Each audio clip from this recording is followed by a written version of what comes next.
यहोवा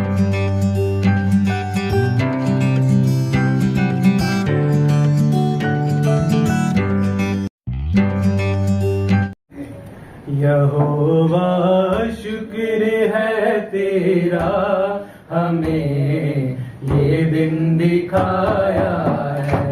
यहोवा शुक्र है तेरा, हमें ये दिन दिखाया है। तेरे दर पर हम आए हैं और अपना सर झुकाया है। तेरे दर पर हम आए हैं और अपना सर झुकाया है।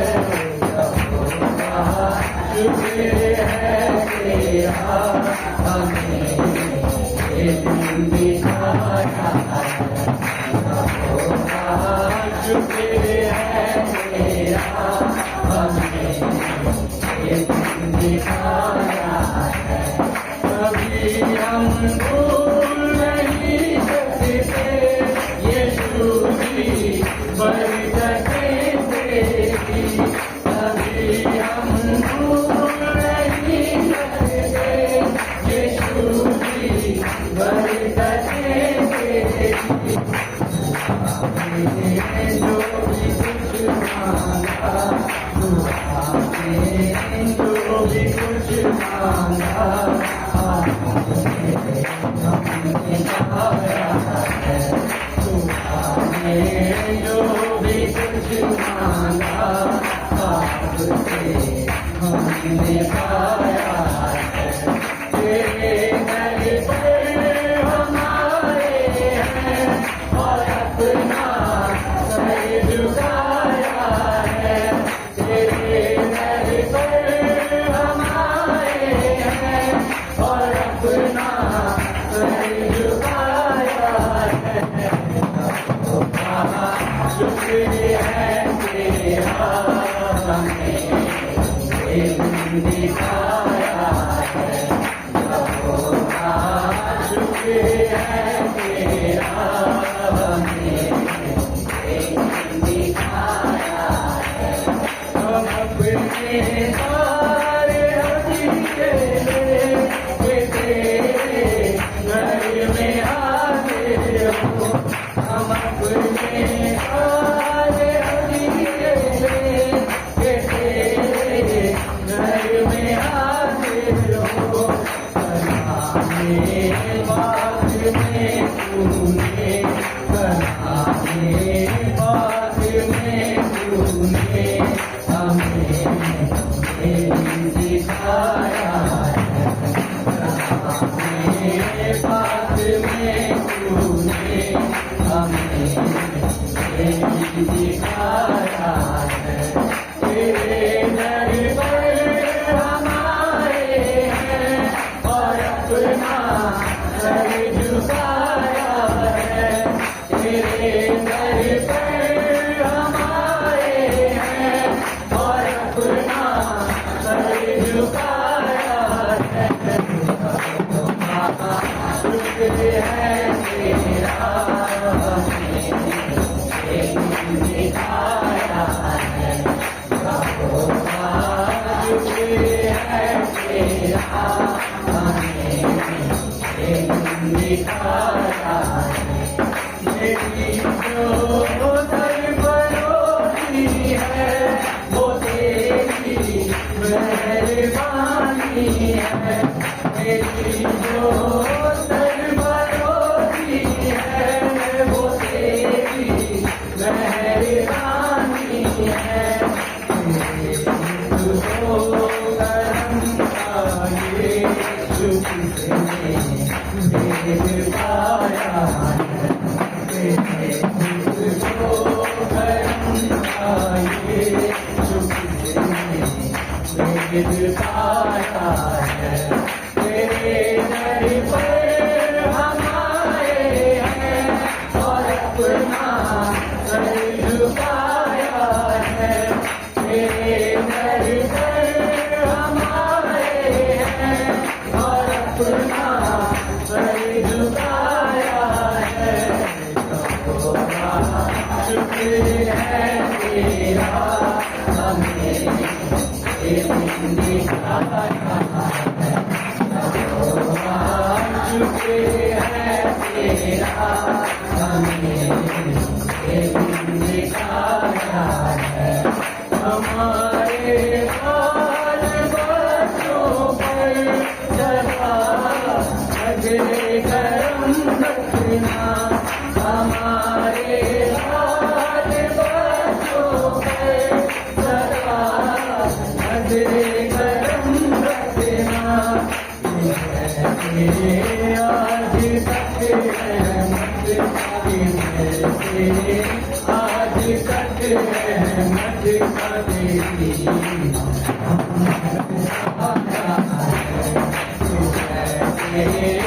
आज तक रहमत का देती हम बिताया है तेरे दर पर हमारे हैं और अपना सर झुकाया है तेरे दर पर हमारे हैं और अपना सर झुकाया है शुक्र है तेरा हमें ये दिन दिखाया है यहोवा शुक्र है तेरा हमें ये दिन दिखाया है यहोवा शुक्र है तेरा हमें ये दिन दिखाया है हमें ये दिन दिखाया है हमें ये दिन दिखाया है।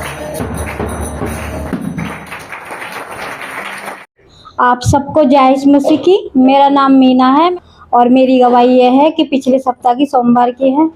मेरे घर में मीटर में आग लग गई थी और मतलब प्रभु को मैं धन्यवाद करती हूँ इस बात के लिए कि यीशु मसीह ने मुझे वहाँ पे रख छोड़ा था, क्योंकि मैं वहीं थी, वरना मैं जैसे जॉब के लिए चली जाती हूँ। तो मैं यीशु मसीह का इस बात के लिए धन्यवाद करती हूँ कि प्रभु ने मेरे घर में नुकसान होने से बचाया। उस समय सिलेंडर भी मतलब गैस भी चालू थी और रोड भी लगी हुई थी और इतनी जोर की आग लगी। यीशु मसीह ने उस बुरे कोई नुकसान नहीं होने दिया और बुरी बातों से बचाया और प्रभु को धन्यवाद करते हुए दूसरी गवाही यह है मेरी कि मेरे पेट में दर्द था पिछले सप्ताह और मतलब मुझे पता भी नहीं था मैं कैसे आई कैसे नहीं, बस प्रभु मुझे लेके आए थे यहाँ पे।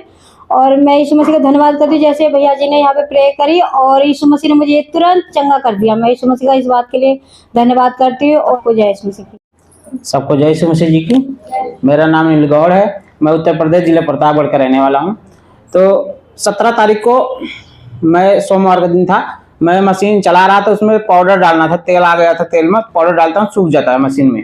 तो मैंने जब तेल में मशीन में पाउडर डाल रहा था, मैं ध्यान नहीं दिया, मशीन का गेट नहीं खोला, तो अचानक से मैं ऐसे उंगली से पाउडर डाल रहा था, मशीन में मेरा उंगली गया और जैसे ऊपर मशीन आई नीचे, ऊपर से मशीन नीचे आ गई, उंगली मेरी दबी। अचानक मैं खींचा तब भी थोड़ा सा चोट लगा। प्रभु यीशु मसीह का मैं धन्यवाद करता हूँ इसके लिए कि मुझे उस समय बुद्धि आई कि मैं खींच लिया उंगली और थोड़ा ही चोट लगा मेरे नाखून में और इतना दर्द हुआ उस समय, इतना दर्द हुआ। तो उस समय मैं यीशु मसीह का धन्यवाद करता रहा। थोड़ी देर बाद मेरा दर्द कम हुआ। उसके बाद मैं घर पे गया, दोपहर में काम करने का नहीं मन कर रहा, फिर भी गया। फिर थोड़ी देर रुका घर पे, फिर आया, दुआ का तेल लगाया और दुआ तेल लगा कर आया, आराम मिला मेरे नाखून को। फिर उसके बाद वही तेल लगाने के बाद फिर मैंने कोई भी दवा नहीं खाई, तेल लगाया, एक ही दिन लगाया, कोई दवा नहीं खाई, ना ये तो मेरी उंगली न पाकी न कुछ हुआ और अब मैं चंगा भला हूँ, मेरी उंगली बिल्कुल ठीक हो गई है। पर यीशु मसीह की इसके लिए मैं धन्यवाद करता हूँ। उस समय हमें बुद्धि दिया और हमने खींचे उंगली, इसके लिए मैं धन्यवाद करता हूँ। पर यीशु मसीह जी हमें बचाए और हर चीज, हर दुखों से हमें बचाते हैं, इसीलिए पर यीशु मसीह को मैं बहुत धन्यवाद करता हूँ। सभी को जय यीशु मसीह की। मेरा नाम राजन है। मेरी गवाही यह है कि यीशु मसीह ने मुझे टीबी की बीमारी से ठीक किया 2017 में, 17 दिसंबर 2017। ये उस दिन मेरा पहला दिन था और मुझे पता नहीं था कि ये चर्च होता क्या है। करण भैया के द्वारा मैं मिला बीमार अवस्था में हॉस्पिटल के बाहर, तो करण भैया ने मुझे बताया यीशु मसीह के बारे में और मैं आया यहाँ पे। मैं काफ़ी बीमार था, टीबी की बीमारी। डॉक्टर ने सभी डॉक्टरों ने जहाँ मेरा इलाज चल रहा था, प्राइवेट हॉस्पिटल में इलाज चल रहा था, 5,000 का डेली लगता था 2017 में। तो मम्मी पापा ने इलाज करवाया और जब पैसे खत्म हो गए तब उसके बाद कहीं पे भी मतलब पेरेंट्स ने कहा कि अब पैसे हैं नहीं हमारे पास, अब हम लेके चलते हैं इसको प्राइवेट हॉस्पिटल से सरकारी हॉस्पिटल में लेके चलते हैं। तो मम्मी पापा एग्री हो गए। उसके बाद जब सरकारी हॉस्पिटल में गए तो सरकारी हॉस्पिटल में मुझे वहाँ पे भी इलाज हुआ और टेस्ट वगैरह सभी करी। और टेस्ट में फिर वहाँ के जो डॉक्टर थे, डॉक्टर ने कहा कि टीबी की बीमारी है, पॉजिटिव आया है रिपोर्ट्स में और आपको दवाई कंटिन्यू करनी पड़ेगी और आप फिर से आना यहाँ पे। फिर उसके बाद हॉस्पिटल से मैं घर जा रहा था, लेकिन घर जाने के लिए मैंने कैब ली और कैब में करण भैया मिले। करण भैया ने प्रचार किया यीशु मसीह का और मैं वहाँ पे करण भैया की बात सुन के मैं मतलब सोच रहा था कि ये अनजान व्यक्ति है, मैं क्या बात मानूं इनकी। मैं ऊपर मैं मना कर रहा था कि मैं भैया कि मैं चला जाऊंगा, जहां आप बता रहे हो मैं चला जाऊंगा। लेकिन मैं ऊपर से मतलब बिल्कुल नाखुश था। मैं सोच रहा था कि मैं अनजान व्यक्ति है, मैं क्यों विश्वास करूं इस पे, ऐसा मेरा मतलब उस टाइम मैं सोच रहा था। लेकिन फिर भी भैया ने नंबर एक्सचेंज किए उसी टाइम और अगले दिन रात को 10 बजे फोन करते हैं और कहते हैं कि भैया आप चले जाना, अगर ठीक आप चले जाओगे तो ठीक हो जाओगे। और फिर पेरेंट्स ने कहा कि यार अनजान व्यक्ति है और फोन करके कह रहे हैं, रात को कह रहे हैं कि अगर चले जाओगे तो ठीक हो जाओगे। तो फिर मम्मी पापा ने भी कहा कि एक बार जाके देख लो, क्या पता ठीक हो जाए, कहीं तो हॉस्पिटल में भी नहीं हो, अगर वो इंसान बता रहा है तो जाके देख लो। तो हम गए और मैं पहला दिन आया वहां पे और पहले दिन में ही यीशु मसीह ने मुझे ठीक किया। और जब मैं रिपोर्ट लेने के लिए हॉस्पिटल गया तो हॉस्पिटल में 2-3 दिन के बाद फिर वो डॉक्टर कहते हैं कि जो रिपोर्ट्स जो उन्होंने दोबारा मेरी बनाई थी, तो उन्होंने कहा कि तुम्हें टीबी की बीमारी नहीं है और तुम ठीक हो, सारी की सारी रिपोर्ट्स नेगेटिव आए हैं और दवाई जो दी है वो दवाई मत खाना। हालेलुया, यीशु मसीह ने मुझे टीबी की बीमारी से ठीक किया। और मेरी दूसरी गवाही ये है कि बीते सोमवार को मेरी मम्मी को बहुत तेज मतलब तबीयत खराब हो गया था। मतलब ये मानो कि सारे के सारे लोग घर में इकट्ठा हो गए थे और कह रहे थे इनका मतलब अब बचना बहुत ज्यादा मुश्किल है। और शरीर मेरी मम्मी का मतलब स्वेलिंग हो गई थी, पूरे शरीर में, पूरी बॉडी में स्वेलिंग, फूला हुआ शरीर था। मम्मी गांव में थी और मैं यहाँ पे था। तो सोमवार को फोन आता है शाम को मेरी बहन का, बोलते हैं कि भैया मैं हॉस्पिटल जा रही हूँ मम्मी को लेकर के और बहुत तेज तबीयत खराब है। मेरे को समझ में नहीं आया। मैं भैया से बातचीत बहुत पहले से बंद थी, लगभग 5 सालों से बंद थी। लॉकडाउन से पहले मैं आता था कंटिन्यू चर्च में, लेकिन उसके बाद से मैं भटक गया था, मैं आ नहीं पाया चर्च में। और मैं दोबारा मतलब एक बार बीच में फिर आया था, लेकिन मैं फिर से मैं चला गया था, फिर मैं दोबारा आया नहीं। और मुझे गलती हुई कि मैंने अपना कलीसिया छोड़ा और अपने लोगों को छोड़ा। इस वजह से मैं सबसे माफी मांगता हूँ, यीशु मसीह से भी माफी मांगता हूँ। और पिछले सोमवार को जब हॉस्पिटल में मम्मी थी तो मैंने भैया को फोन किया, कुछ भी नहीं सोचा। मैंने कहा मैं भैया को फोन करता हूँ और भैया दुआ करेंगे, ठीक हो जाएगी मम्मी। तो फिर मैंने पिछले सोमवार को भैया को फोन किया और भैया ने दुआ किया और उसी टाइम मम्मी ठीक हुई मेरी। और मम्मी ठीक होके घर पे भी है। 10 मिनट के अंदर मम्मी बोलती है, फोन आता है बहन का, भैया ने दुआ खत्म करी। दुआ खत्म करने के 10 मिनट के बाद बहन का फोन आता है, कहती है कि मम्मी ठीक है, अब हम हॉस्पिटल से घर लेके जा रहे हैं। तो मम्मी हॉस्पिटल से घर गई। घर पे जाने के बाद ठीक रही, 2 दिन ठीक रही। और जब मैंने पूछा 2 दिन के बाद फोन किया, मैंने कहा कि दवाई दिया हॉस्पिटल में, तो फिर मम्मी कहती कि नहीं कोई दवाई नहीं ली मैंने। और जब से दुआ हुई तब से मम्मी अभी तक बिना दवाई के ठीक है। हॉस्पिटल गई बीमार अवस्था में, लेकिन हॉस्पिटल से ठीक होके आई। यीशु मसीह ने ठीक किया। यीशु मसीह का धन्यवाद करता हूँ और यही मेरी गवाही है। सबको जय यीशु मसीह की। सबको जय यीशु मसीह की। और मेरी गवाही ना संडे की है। संडे को ना मेरे थोड़ा ना सर में दर्द हो रहा था, मैंने भैया जी से प्रार्थना कराई। तो भैया जी पेट के बाद मैंने कहा भैया जी मेरा ना सर में दर्द हो रहा, मेरे लिए प्रार्थना कर दो। तो भैया जी ने प्रार्थना कर दी और मैं तो मैं बिल्कुल ठीक थी। जैसे मैं घर गई तो मेरे ना सर में दर्द होने लगा, मेरा पूरा शरीर जाम हो गया घर जाके। और फिर मुझे ना बहुत घबराहट होने लग गई और मेरा पूरा शरीर ठंडा हो गया, मेरे हाथ पैर बिल्कुल, और मैंने सांस नहीं ले पा रही थी। और मेरे बेटे ने भैया जी को फोन लगाया, भैया जी ने मेरे लिए प्रार्थना की, अब मैं एकदम बिल्कुल ठीक हो गई थी। यीशु मसीह के नाम में सबको जय यीशु मसीह। सबको जय यीशु मसीह की। मेरी पहली गवाही है मेरे पापा की। अभी कुछ टाइम पहले की बात है, हम सब घर में महिमा कर रहे थे, तो हमने भजन स्टार्ट करा था और पापा काम से घर आ गए। कुछ काम था उनको, तो घर पे आ गए। घर पे आए, उसके बाद वो जाने लगे, तो वो अपना फ़ोन ना घर में ही भूल के और चले गए। पता नहीं यीशु मसीह ने उनके दिल में फिर से डाला, वो वापस आए, फ़ोन लेकर फिर गए। इस बार वो सीढ़ियों से नहीं, वो लिफ्ट से चले गए। लिफ्ट से जाते वो लिफ्ट में फंस गए और लिफ्ट ना बीच में ही रुक गई। मैं यीशु मसीह का धन्यवाद करती हूँ कि पापा उसमें बिल्कुल सही थे, चंगे स्वस्थ थे। वो सबको आवाज़ दे रहे थे, कोई सुन ही नहीं रहा था। इतने लोग नीचे काम कर रहे थे, किसी ने नहीं सुनी उनकी आवाज़, किसी ने भी नहीं। गेट पीटते रहे, फिर लास्ट में उन्होंने हमें फ़ोन किया। फिर हम भजन गा रहे थे तो हमने फ़ोन नहीं उठाया। थोड़ी देर के बाद फिर हमने, जब भजन हमारा ख़त्म हुआ, फिर हमने फ़ोन उठाया तो पापा लिफ्ट के अंदर थे। पापा ने बोला मैं लिफ्ट में हूँ, लिफ्ट खुलवाओ आके। फिर हम नीचे गए, हमने देखा कोई भी नहीं है। फिर हमने फ़ोन किया सबको, फिर सब आए, फिर सबने लिफ्ट खुलवाया। जैसे भी करके लिफ्ट खुली। मैं यीशु मसीह का धन्यवाद करती हूँ, पापा बिल्कुल चंगे स्वस्थ थे। इसके लिए मैं यीशु मसीह का बारंबार धन्यवाद करती हूँ। ये मेरी गवाही है सबको जय यीशु मसीह की। हालेलुया, सबको जय यीशु मसीह जी की। आइए पहला कुरिन्थी 14 की 33 आयत पढ़ेंगे। क्योंकि परमेश्वर गड़बड़ी का नहीं परंतु शांति का करता है, जैसा पवित्र लोगों की सब कलीसियाओं में। हालेलुया। ये महाति पवित्र शास्त्र बाइबल हमको इसलिए दी जाती है ताकि हम इस वचन में देख करके कंफर्म करें कि प्रचारक जो भी कुछ बोल रहा है, क्या वो प्रचार जो कर रहा है, क्या वो वचन के अकॉर्डिंग, वचन के साथ है या नहीं। अगर वचन के अनुसार नहीं है तो गड़बड़ी है, और वचन से है तो सही है। लेकिन कुछ लोग इस वचन का भी मीनिंग गलत निकाल लेते हैं, अर्थ गलत निकाल लेते हैं। ये भी बड़ा समझने की बात है। और जितना अधिक आप लोगों को सुनेंगे तो उतना अधिक कंफ्यूज होंगे, क्योंकि कोई प्रचारक किसी तरीके से बोलता है और कोई प्रचारक किसी तरीके से अनुवाद करता है। इसलिए हम सबको एक महाति पवित्र शास्त्र दिया गया है ताकि हर लैंग्वेज में अर्थ, मीनिंग सबका एक ही है,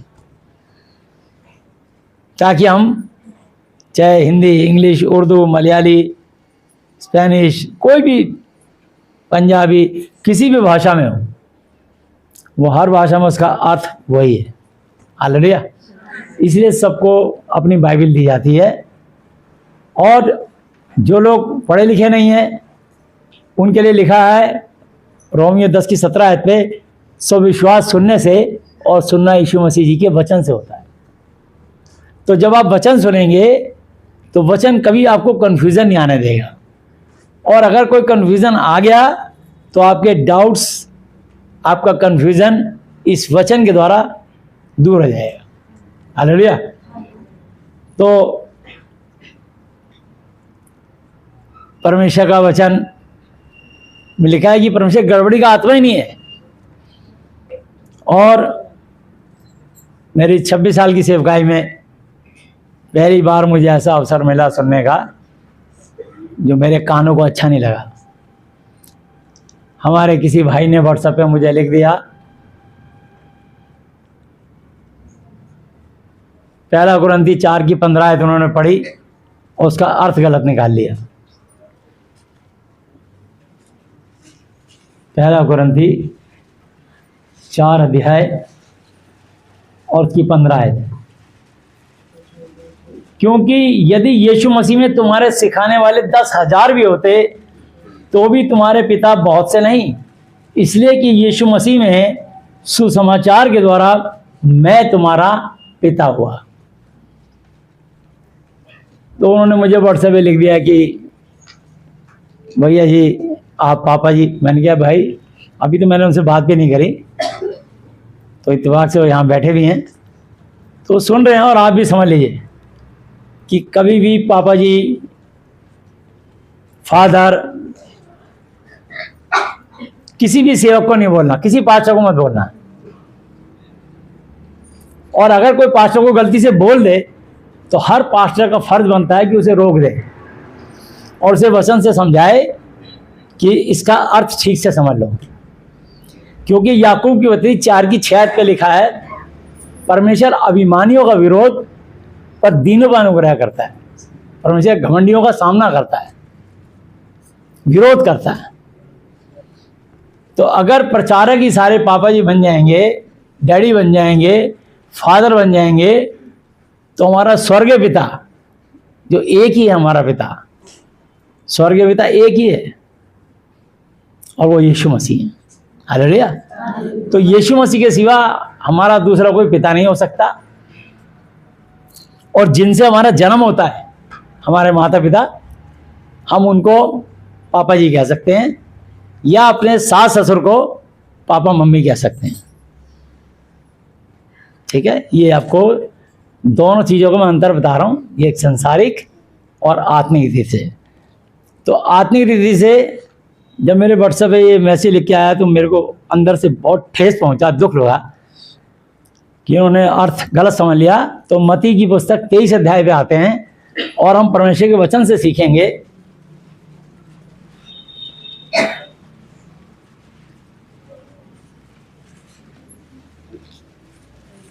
मैथ्यू 23 चैप्टर उसकी 1 वर्स से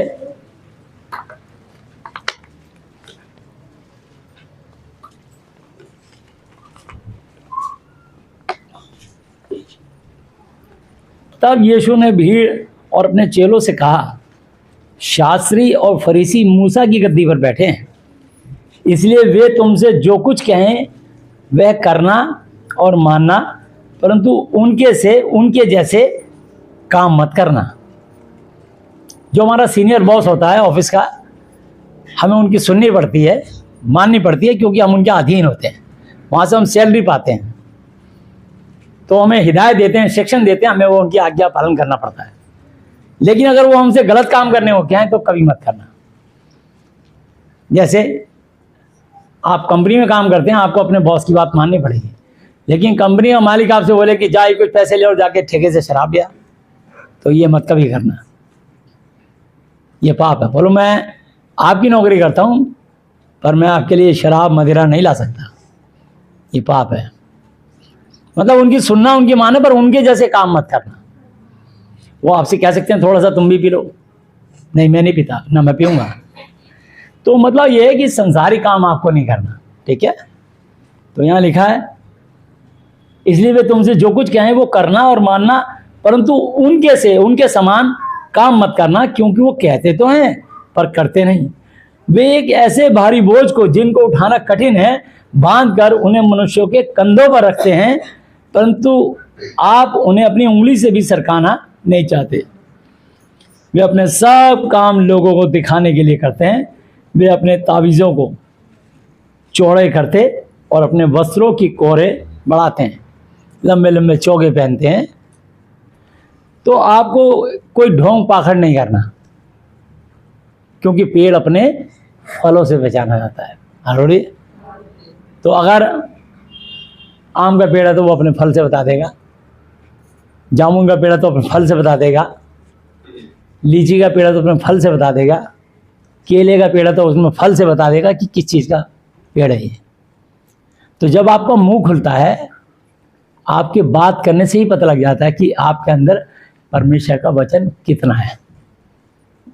और जब जब आप वचन से बोलेंगे तब तब ये वचन आशीषित है, ये वचन सिद्ध है, ये वचन प्रभावशाली है, ये वचन पवित्र है, और ये वचन स्वर से उतरा है, और वचन ही परमेश्वर है। हालेलुया। इसलिए लोगों को चंगाई प्रदान कर देता है, क्योंकि जब हम इस वचन को छोड़ते हैं तो वचन बिना काम करे लौटता नहीं है। हालेलुया। तो जेबनारों में मुख्य मुख्य जगहें और सभा में मुख्य मुख्य आसन, उनको कुर्सी और स्थान चाहिए होते हैं। यहाँ पे हमारे गुरु जी, महाराज जी, भगत जी, बाबा जी, ऐसे बड़े बड़े संत, और उनको को बिठाने के लिए आगे कुर्सियाँ लगे होते हैं। ये वीआईपी लोग बैठते हैं आकर के, कोई मुख्यमंत्री, कोई गवर्नर, कोई मिनिस्टर, वो अलग अलग आगे के सोफे उन्हीं के लिए होते हैं। इसलिए बाइबल में ये भी लिखा है कि आगे की कुर्सियों में कभी मत बैठना, एक लाइन छोड़ के पीछे कहीं भी बैठना। किसी भी शादी ब्याह में जाना तो आगे के प्रथम कुर्सियां और सोफों पे कभी मत बैठना, जब तक तुम्हें जिसने आमंत्रित किया है उसके कहे बिना वहां कभी मत बैठना। अगर अपना सम्मान चाहते हो तो इस बात की शिक्षा भी बाइबल के वचन से मिलती है। हालेलुया। और बाजारों में नमस्कार, और मनुष्य में रब्बी, रब्बी मतलब गुरुजी, गुरु कहलाना उन्हें भाता है। इंसान सिर्फ इंसान है, एक अच्छा इंसान बन जाए यही बहुत बड़ी बात है। परमेश्वर तो अति पवित्र है, हालेलुया। हम सब अधूरे हैं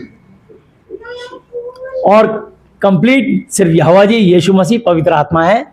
इसलिए हम उस पवित्र वचन को सुनने के लिए यहाँ परमेश्वर के चरणों में आते हैं, हालेलुया, ताकि हम आशीषित हो जाएं और हमारे अंदर से कंफ्यूजन, डाउट्स दूर हो जाए, हालेलुया। तो परंतु तुम्हें कोई रब्बी गुरुजी बोले तो रब्बी ना कहलाना, रोक देना कि हमें गुरु मत बोलो, क्योंकि तुम्हारा एक ही गुरु है और तुम सब भाई बहन हो, हालेलुया। तो इसलिए सब भैया जी दीदी बोलते हैं, आत्मिक भाई बहन, हालेलुया। और पृथ्वी पे, धरती पर किसी को अपना पिता यानी इंग्लिश में फादर ना कहना, क्योंकि तुम्हारा एक ही पिता है जो धरती पे, एक तुम्हारे जन्म देने वाले माता पिता, और जब शादी हो जाती है सास ससुर, दूसरे माता पिता। तीसरा कोई इंसान तुम्हारा पिता नहीं हो सकता। अगर वो तीसरा कोई है तो वो सबसे पहला और स्वर्गीय पिता यीशु मसीह नासरी है, हालेलुया। इसलिए किसी मनुष्य को, ये अभी मैंने पढ़ाया पहला कुरिन्थी 4:15 से, कि अगर सिखाने वाले तुम्हारे 10,000 भी होते तो मैं उस हिसाब से तुम्हारा पिता हुआ। ठीक है, हमारा दिल ऐसा हो जाता है, एक पिता जैसा है कि जो कलीसिया है, प्रभु ने कहा जा मेरी भेड़ों को चरा, तो एक हमारा दिल एक पिता के समान हो जाता है। हम एक बच्चों की तरह डील करते हैं कि हाँ प्रभु ये सब जो है आपकी संतान है। और एक बाप का दिल में कैसे होता है, जैसे अपने बच्चों को संभालते हो, माँ बाप होके अपने बच्चों की केयर करते हो, ऐसे हम कलीसिया की झुंड की भेड़ों को जो आज संभालते हैं, इसका प्रतिफल हमें एक दिन न्याय के दिन हमें मिलेगा, हालेलुया। और जो आज हम बो रहे हैं इसको काटेंगे, जरूर काटेंगे, हालेलुया। तो आप ये मत सोचना कि जो आप प्रभु की सेवा कर रहे हो आपके लिए व्यर्थ है, कि तुमको लगता है कि दुष्ट लोग, पैसे वाले लोग, उनकी परीक्षा भी नहीं होती, वो तो खूब फल फूल रहे हैं और खूब आनंद मना रहे हैं, उनके पास सारे भौतिक सुख हैं। उनके पास भौतिक सुख हो सकते हैं पर आनंद जीवन नहीं हो सकता उनके पास, हालेलुया। आनंद जीवन सिर्फ यीशु मसीह के पास है, उद्धार सिर्फ यीशु मसीह के पास है। इसलिए मत्ती 24 की तरह पे लिखा है, जो अंत तक धीरज रहेगा, इस वचन में बना रहेगा, उसकी शिक्षा में स्थिर रहेगा, उसी का उद्धार होगा, सबका उद्धार नहीं हुआ, हालेलुया। हो सका तो शैतान चुने तक को भरमा देगा, बड़े बड़े पास्टर बिशप गोता खा जाएंगे, चकमे में आ जाएंगे, घमंड में आ जाएंगे, भरमाए में आ जाएंगे। तो इसलिए कभी ऐसे किसी को पापा जी मत बोलना, पिता नहीं बोलना, फादर नहीं बोलना, ठीक है। ये मैं आपको स्पष्ट बता रहा हूँ, ये वचन में लिखा है और समझा रहा हूँ। और अगर कोई गलती से बोल दे तो उसको औरों को भी सिखाओ। अगर ये व्यक्ति ने पहली बार ये बोला है, किसी ने उस अर्थ गलत निकाल लिया, तो 26 साल में उसको समझाने का हमें मौका मिल रहा है और आपको भी समझा रहे हैं कि हम आपके आत्मिक बड़े भाई हैं और स्वर्गीय पिता तुम्हारे यीशु मसीह हैं, मेरे भी, हालेलुया। इसलिए सिर्फ हमारे फादर यीशु मसीह हैं, स्वर्गीय पिता, हालेलुया। कोई भी पापा जी, डैडी या पिता मुझे नहीं बोल सकता, या किसी प्रचारक को नहीं बोल सकता, बल्कि प्रचारकों का फर्ज बनता है कि अगर कोई ने गलती से बोल दे तो उसको रोक के समझाएं, वचन से समझाएं, हालेलुया।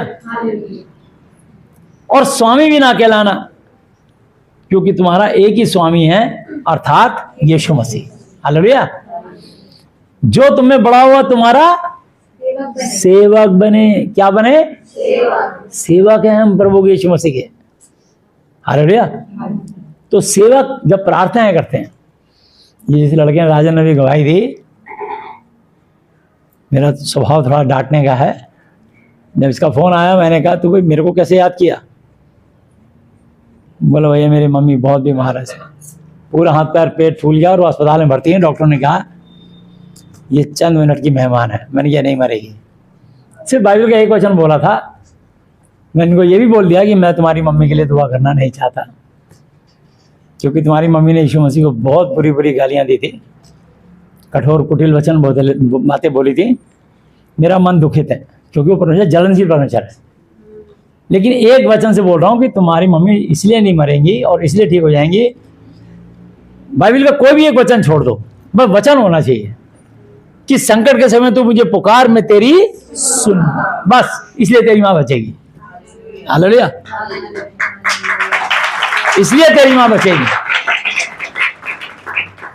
अब मैं तो सेवक हूं, मेरा मन तो दुखित है, फिर भी मैं दुखित और शोकित मन से ही प्रार्थना करूंगा, क्योंकि मैं अपने परमेश्वर को जानता हूं, जो भी उसके दरवाजे पर कोई भी जाता है, उससे कुछ मांगता है दुआ में, वो निराश नहीं लौटता। हालेलुया, इसलिए तुम्हारी मम्मी नहीं मरेंगी। अब सबसे पहले अपने पापा को फोन लगाओ। इसने कॉन्फ्रेंस में अपने पापा को फोन लगाया। इसके पापा कहने लगे, भैया मैं तो सबको मानता हूँ, मैं तो अपना खाना भूखों को देता हूँ। चुप चुप, मुझे उस परमेश्वर की बात कर रहा हूँ जो पूरी दुनिया को भूखा उठाता पर भूखा सुलाता नहीं, पूरी दुनिया को रोटी देता है। हालेलुया, तुम एक को दान करके रोटी देके कह रहे मैं बहुत बड़ा दानी हो गया। चुप, इसे अपनी पत्नी को बचाना है कि नहीं बचाना? तो जो कह रहा हूं अंगीकार करो, समझे?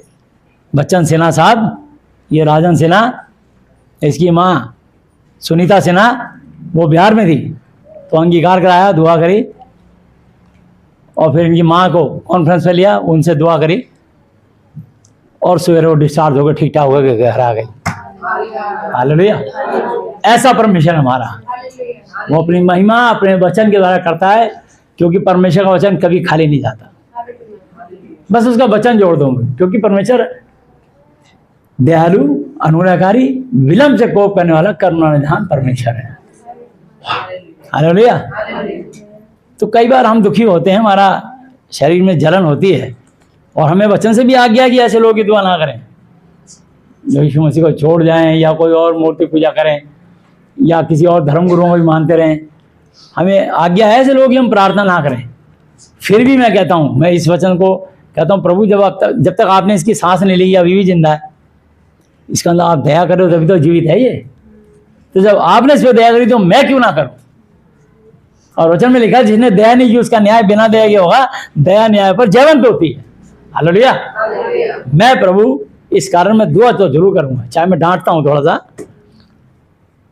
वो डांट आपके भले के लिए। इसकी मम्मी बच गई, ठीक हो गई, और फिर उसके बाद इसकी मम्मी ने किसी और को प्रचार किया, उस लड़के की मतलब किडनी खराब बताई थी, डायलिसिस हो रहा है, उसके सब बहन भाई ने उसे छोड़ दिया, और यूरिन इन्फेक्शन हो गया, और उसको भी कहता बचने की चांस नहीं, मैं तू भी नहीं मरेगा। हालेलुया। तेरे लिए भी दुआ करता हूँ, परसों से दुआ शुरू कर दी उसके लिए। तो कहना है कि हमें एक दूसरे को संदेश देना है यीशु मसीह के बारे में, कि जब कोई नहीं होगा ना, कहीं नहीं होगा, तब यीशु मसीह है, वो तुम्हारी मदद करेंगे और जरूर करेंगे। हालेलुया। क्योंकि उनका वचन कभी कटता नहीं है। यहाँ लिखा है 12 अध्याय, जो कोई अपने आप को बड़ा बनाएगा वह छोटा किया जाएगा, और जो कोई अपने आप को छोटा बनाएगा वो बड़ा किया जाएगा स्वर्ग में न्याय के दिन। हालेलुया। इसलिए अगर यहीं पर ही तुम किसी को पापा जी, गुरु जी, भगत जी, महाराज जी बोलने लग जाओगे, वो घमंड में फूल जाए और कहेगी मेरे को यही बोला करो, अच्छा लगता मुझे, तो स्वर्ग में न्याय के दिन बहुत छोटा हो जाएगा। इसलिए कभी भी घमंड में आना, उसको कहना भाई हाथ जोड़ के विनती है, मुझे पापा जी, भगत जी, गुरु जी, महाराज जी मत बोलना, मैं तुम्हारा भैया जी हूँ, आदमी तुम्हारा बड़ा भाई हूँ, मैं इसी में खुश हूँ। हालेलुया। बस। तो मैंने इनको समझाना था, लेकिन इनके द्वारा तुम सबको ही समझा रहा हूँ, ताकि भविष्य में मेरी कलीसिया में दोबारा कोई ऐसी गलती ना मेरे लिए ना किसी और प्रभु के सेवा के लिए करना। हालेलुया। हे कपटी शास्त्रियों, फरीसियों, तुम पर हाय, तुम मनुष्यों के विरोध में स्वर्ग के राज्य का द्वार बंद करते हो, ना तो आप ही उसमें प्रवेश करते हो और ना उसमें प्रवेश करने वालों को प्रवेश करने देते हो। हे कपटी शास्त्रियों, फरीसियों, तुम पर हाय, तुम एक जन को, एक व्यक्ति को अपने मत में, अपने विश्वास में लाने के लिए सारे जल और सारे थल भूमंडल में फिरते हो, और जब वो मत में विश्वास में आ जाता है तो उसे अपने से भी दूना नारकीय बना देते हो। कैसे? अरे तेरा बपतिस्मा हुआ? बोला नहीं, तब तो तेरा उद्धार ही नहीं हुआ, तू स्वर्ग में नहीं जाएगा। मतलब ऐसी ऐसी बातें करते हैं। व्यवस्था सिखाते हैं उसको। यीशु मसीह ने हमें सब व्यवस्थाओं से आजाद कर दिया, सिर्फ एक व्यवस्था रखी है कि विश्वास कर। तू विश्वास कर तो तू, और ना केवल तू, तेरा घराना उद्धार पाएगा। हालेलुया। बस सिर्फ विश्वास करें आप परमेश्वर के वचन पर, और सारे अन्न बलि, पशु बलि, मेल बलि और पाप बलि जो चढ़ता था, उसके बदले आपको धन्यवाद का बलिदान चढ़ाना है। हालेलुया। सिर्फ यीशु मसीह को धन्यवाद दीजिए, आपका कैसा भी जटिल काम क्यों ना हो, और वो काम सरलता से हो जाएगा। सिर्फ यीशु मसीह को धन्यवाद के बलिदान चढ़ाइए। यीशु मसीह धन्यवाद की भेंट से प्रसन्न होते हैं। हालेलुया। तो इसलिए हे अंधे अगो तुम पर हाय, जो कहते हो कि यदि कोई मंदिर की शपथ खाए तो कुछ नहीं, परंतु यदि कोई मंदिर के सोने की सौगंध खाए तो उससे बन जाएगा। हे अज्ञानियों और अंधो, कौन बड़ा है, सोना या वो मंदिर जिससे सोना पवित्र होता है? फिर कहते हो कि यदि कोई वेदी की शपथ खाए तो कुछ नहीं, परंतु जो भेंट उस पर है, यदि कोई उसकी शपथ खाए तो वो बन जाएगा। हे अंधो, कौन बड़ा है, भेंट या वेदी जिससे भेंट पवित्र होता है? इसलिए जो वेदी की शपथ खाता है वह उसकी, और जो कुछ उस पर है उसकी भी शपथ खाता है। हालेलुया। और जो मंदिर की शपथ खाता है वह उसकी और उसमें रहने वाले की भी शपथ खाता है। और जो स्वर्ग की शपथ खाता है वह परमेश्वर के सिंहासन की और उस पर बैठने वाले की भी शपथ खाता है। हालेलुया। हे कपटी शास्त्रियों फरीसियों, तुम पर हाय, तुम पुदीने और सौंफ और जीरे का दशवांश देते हो, परंतु तुमने व्यवस्था की गंभीर वचनों को, अर्थात न्याय और दया करना और विश्वास को छोड़ दिया है। चाहिए था कि इन्हें भी करते रहते और उन्हें भी ना छोड़ते। हे अंधे अगुओ, तुम मच्छर को तो छान डालते हो परंतु ऊंट को निगल जाते हो। हे कपटी शास्त्रियों और फरीसियों, तुम पर हाय, तुम कटोरे और थाली को ऊपर ऊपर से तो मांजते हो, परंतु वो भीतर अंधेरे असंयम से भरे हैं। इसलिए सब लोग नहा धो करके अपना मेकअप करके बाहर से सुंदर बन करके आते हैं, लेकिन अंदर कितने लोग अंदर मलिनता, गाली, निंदा, बुराई, चुगली, लूट, व्यभिचार, परश्रीगमन, हत्या, पता नहीं कितने गंदे विचार पनप रहे होते हैं अंदर। और सबसे गंदा विचार, किसी को क्षमा ना करना। जब प्रार्थना करते ना, हे हमारे पिता वाली, उसमें सबसे पहले यही लिखा है, जिस प्रकार हमने अपने अपराधियों को क्षमा किया वैसे आप भी हमारे अपराधों को क्षमा करें। सचमुच सोचो, क्या तुमने सचमुच अपने अपराधी को क्षमा कर दिया? जैसी क्षमा करोगे तभी तुम्हारी क्षमा स्वर से खुलेगी। हालेलुया। इसलिए क्षमा मांगने से पहले क्षमा करनी जरूरी है। हालेलुया। जब आप क्षमा जैसी करोगे तुम्हारी क्षमा स्वर से खुल जाएगी, तुम्हारी आशीषें स्वर से खुल जाएंगी। इसलिए सिंपल सी सबसे बड़ी जो बड़ी सरल बात समझने और सीखने की है कि आप बस क्षमा कर दो, और उसका लेखा प्रभु से लेंगे। हम किसी के हाकिम जज नहीं है,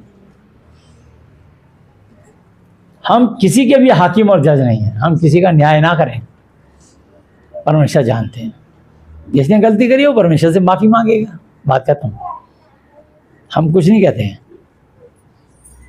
पर परमेश्वर, और जिसको गुस्सा बहुत आता है वो 1 कुरिन्थी 13 अध्याय डेली पढ़ा करें। गुस्से की आत्मा आपके शरीर को छोड़ के चली जाएगी। ये स्पिरिट्स होती हैं जो गुस्से में झटपट आपसे गलत काम करवा देती हैं, गलत अंगीकार करा देती हैं। मतलब परमेश्वर ने आपको सेवा का मौका दिया है और आप उस मौके को अपने मुंह से अपने अंगीकार करके तुम उसको काट रहे हो। क्यों?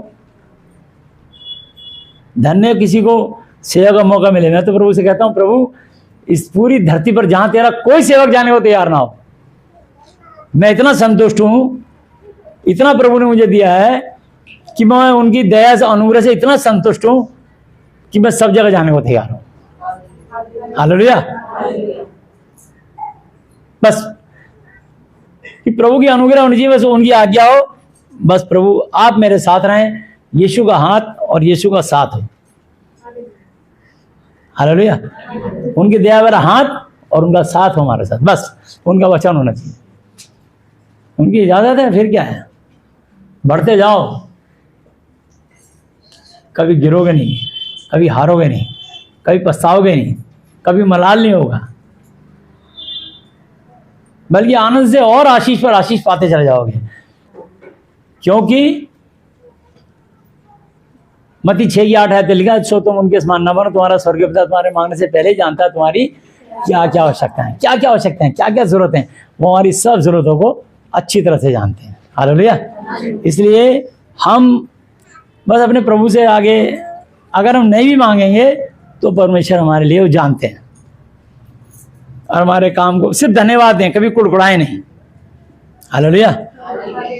मैं ऐसे पढ़ता था कि परमेश्वर ने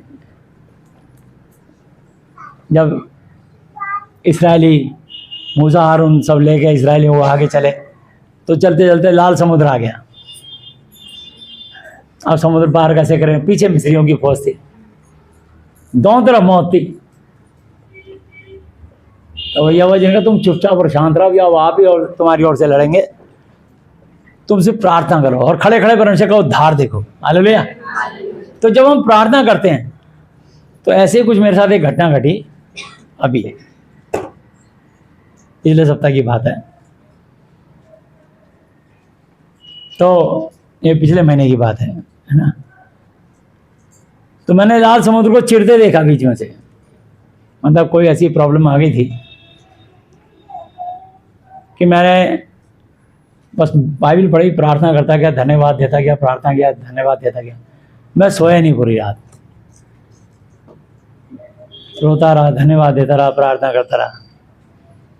परमेश्वर ने सवेरे अपने आप ही, और मैंने दुआ में भी नहीं मांगा उस चीज़ को, परमेश्वर ने मेरे लिए अपने आप ही धन्यवाद देने के कारण लाल समुद्र चीर दिया और मेरे रास्ता बना दिया और वो काम सवेरे हो गया। हालेलुया।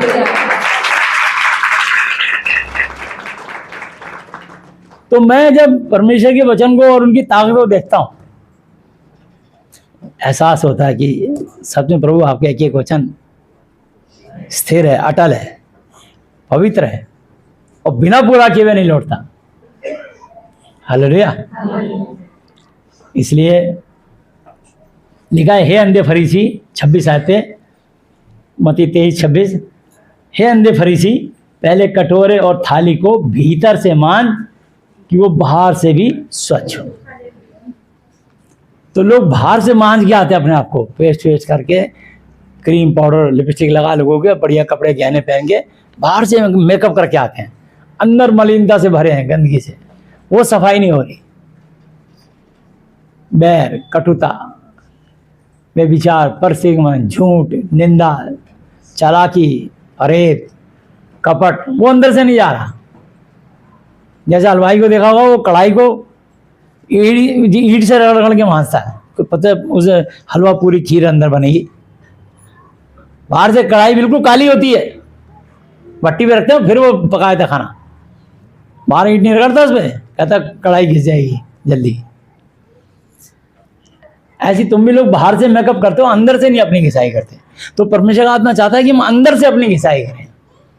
तो ये वचन जो है ना, हमें अंदर से स्वच्छ करता है। हालेलुया।